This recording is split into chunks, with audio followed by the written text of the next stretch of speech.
Hello friend, नमस्कार। आप लोग का स्वागत है अशोक सर लौरिया चैनल में। जैसा कि आप सभी जानते हैं, इस चैनल के माध्यम से 100% करेक्ट जानकारी दी जाती है। आज हम लोग पढ़ेंगे फंडामेंटल राइट। फंडामेंटल राइट यानी मौलिक अधिकार।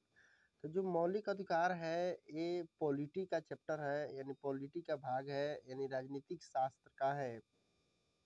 हम लोग जो देखेंगे अशोक सर के द्वारा पॉलिटी यानी मौलिक अधिकार फंडामेंटल राइट अनुच्छेद 12 से 35, अनुच्छेद 12 से 35 तक देखेंगे। हम लोग बारी बारी से पढ़ेंगे चीज़ों को। थोड़ा पेन को और पतला कर लेते हैं, पतला करने से पढ़ाएगा अच्छा से। चलिए ठीक है, आइए देखिए मौलिक अधिकार अनुच्छेद 12 से 35 के बीच पढ़ना है। मौलिक अधिकार इतना ही के बीच होता है। क्या है कर देखिएगा, संविधान में उनक अधिकारों को सूचीबद्ध किया गया है जिन्हें सुरक्षा देनी थी। अब बहुत सारे भाई बहन का ऐसा कमेंट होगा कि सर किस बुक से है, तो आपको बता दें ये बुक है खान सर का पॉकेट जीके, उसी पॉकेट जीके से पढ़ा रहे हैं। सुरक्षा देनी थी और उन्हें मौलिक अधिकार की संज्ञा दी गई। उन्हें मौलिक अधिकार की संज्ञा दी गई। मूल अधिकारों को मूल इतिहास कहा जाता है। मूल अधिकारों को मूल इतिहास कहा जाता है। मूल अधिकार को क्या कहा जाता है? मूल इतिहास का इसलिए कहा जाता है। मूल अधिकारों को मूल इसलिए कहा जाता है क्योंकि ये कानून के मूल सिद्धांत है।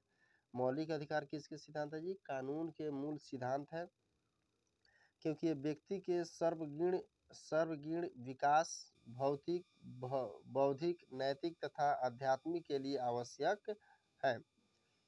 पहले बताते हैं कराची अधिवेशन। जो कराची का अधिवेशन हुआ था 1931 ईस्वी में। तो सवाल ये भी आ सकता है कि कराची का अधिवेशन कब हुआ था? तो कराची का अधिवेशन 1931 ईस्वी में हुआ था।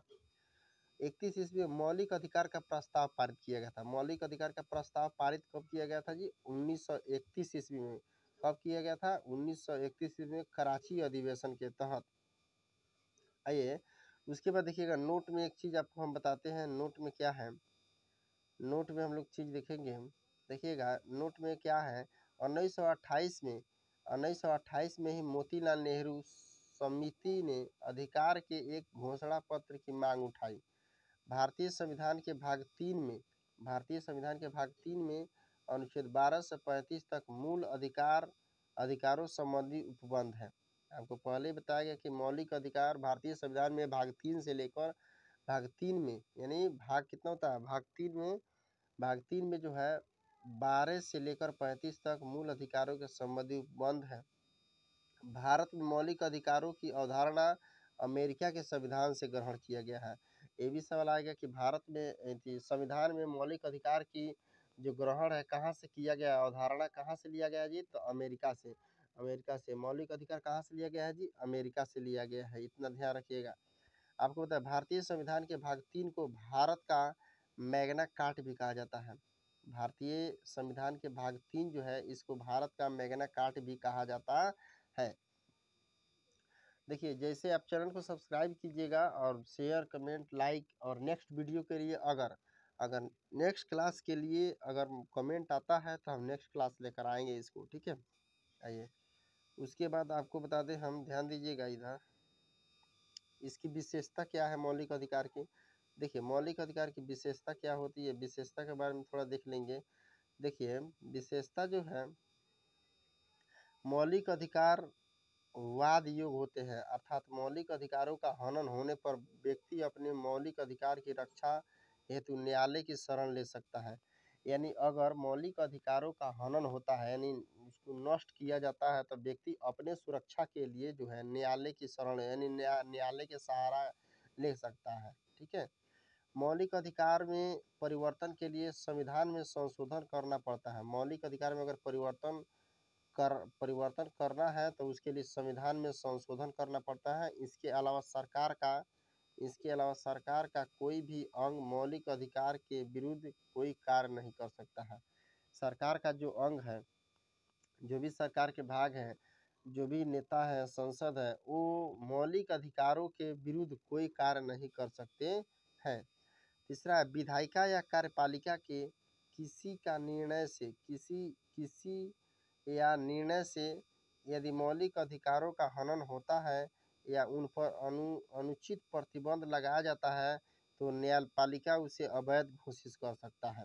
देखिए कितना अच्छा बात यहाँ पर बताया गया है। विशेषता इसका है कि विधायिका या कार्यपालिका के किसी या निर्णय से किसी मौलिक अधिकारों का अगर हनन होता है, विधायिका या कार्यपालिका के मतलब किसी भी निर्णय से जो मौलिक अधिकारों का अगर हनन होता है तो उन पर अनुचित प्रतिबंध लगाया जा सकता है तो न्यायपालिका उसे अवैध घोषित कर सकती है कि अवैध है न्यायपालिका। ठीक है,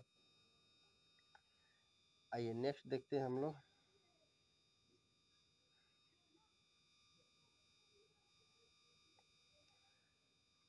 देखिए अब है मौलिक अधिकार असीमित नहीं है, यानी मौलिक अधिकार असीमित नहीं है, यानी वो सीमित है। ठीक है, अर्थात राज्य द्वारा इन पर युक्ति वक्त प्रतिबंध लगाया जा सकता है। मौलिक अधिकार भारतीयों के साथ विदेशी व्यक्तियों को भी प्रदान किए जा सकते हैं। मौलिक अधिकार एक ऐसा अधिकार है जो भारतीयों के साथ साथ विदेशी व्यक्तियों को भी प्रदान किया जा सकता है। उदाहरण के स्वरूप जो है अनुच्छेद 15, 16, 19, 29 और अनुच्छेद 30 को छोड़कर अनुच्छेद 30 को छोड़कर अनुच्छेद जो है 30 को छोड़कर आगे 30 को छोड़कर अन्य मौलिक अधिकार सभी मौलिक अधिकार विदेशी को भी प्राप्त है। अनुच्छेद 15, 16, 29, 19, 30 को छोड़कर बाकी सब विदेशी को प्राप्त है। मौलिक अधिकार अस्थाई नहीं है, ये अस्थाई नहीं है, अर्थात संसद द्वारा इनमें कटौती की जा सकती है तथा आपातकाल की स्थिति में केवल भारतीयों को अनुच्छेद 20 व 21 को छोड़कर अन्य अधिकार को निलंबित किया जा सकता है। नेक्स्ट क्लास देखेंगे।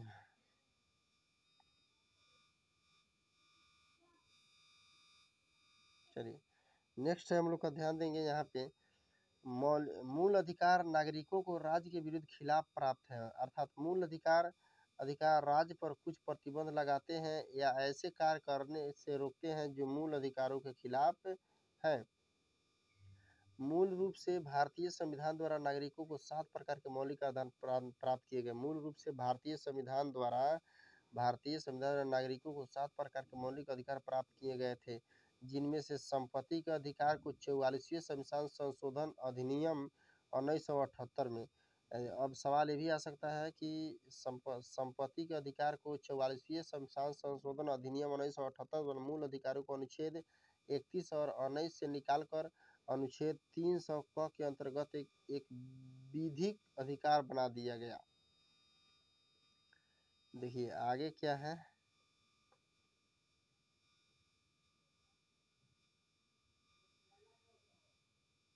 आगे देखेंगे। पर समानता का अधिकार जो है 14 से 18 के बीच है। उसके बाद शोषण के विरुद्ध 23 से 24, संस्कृति और शिक्षा 29 से 30, स्वतंत्रता 19 से 22, धार्मिक स्वतंत्रता 25 से 28, संवैधानिक उपचारों 32, संवैधानिक उपचार जो है 32 है।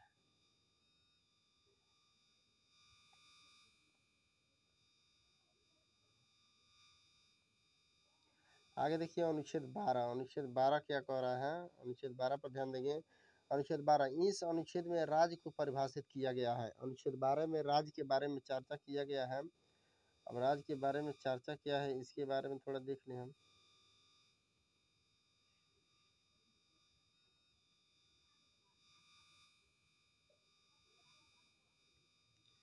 अनुच्छेद 12 में क्या है, कह रहा है अनुच्छेद 12 में राज्य को परिभाषित किया गया है। राज्य में भारत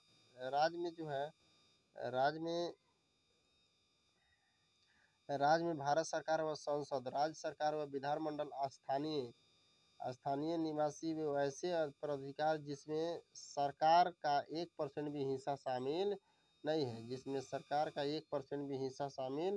नहीं है, विधायिका अनुच्छेद 13 में जो है मूल अधिकारों के असंगत या उनका अल्पीकरण करने वाली विधायिकों के बारे में प्रावधान इसके अनुसार यदि कोई संविधान पूर्व या बाद की विधि मौलिक अधिकारों के विपरीत हो तो वह शून्य होगी। इसी के तरह विधि शब्द में अधिनियम, नियम, अध्यादेश और प्रस्ताव को शामिल किया गया है।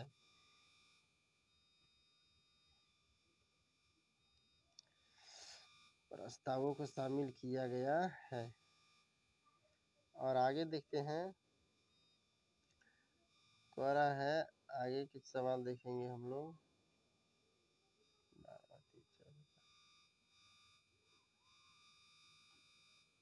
कह रहा है संविधान, देखिए संशोधन द्वारा मौलिक अधिकारों को समिति किया जा सकता है। समानता का अधिकार 14 अनुच्छेद 14 से 18, अनुच्छेद 14 कानून के समक्ष समानता ब्रिटेन से ग्रहण कर अनुच्छेद 14 यह प्रावधान करता है कि भारत के राज्य क्षेत्र में राज्य किसी भी व्यक्ति को कानून के सक्षम समानता या कानून के समक्ष संरक्षण के वंचित नहीं किया जा सकता है। चलिए तो इतना ही पर हम लोग उसको रोकते हैं। अगर आगे के क्लास चाहिए तो आप लोग आगे कमेंट कीजिएगा, सर आगे की क्लास लाइए। हम बेहतरीन तरीक़ा से पॉकेट जीके को समाप्त करते रहेंगे और आप लोग के धन्यवाद करते रहेंगे। और चैनल को सपोर्ट कीजिए, लाइक कीजिए, कमेंट कीजिए। Thank you.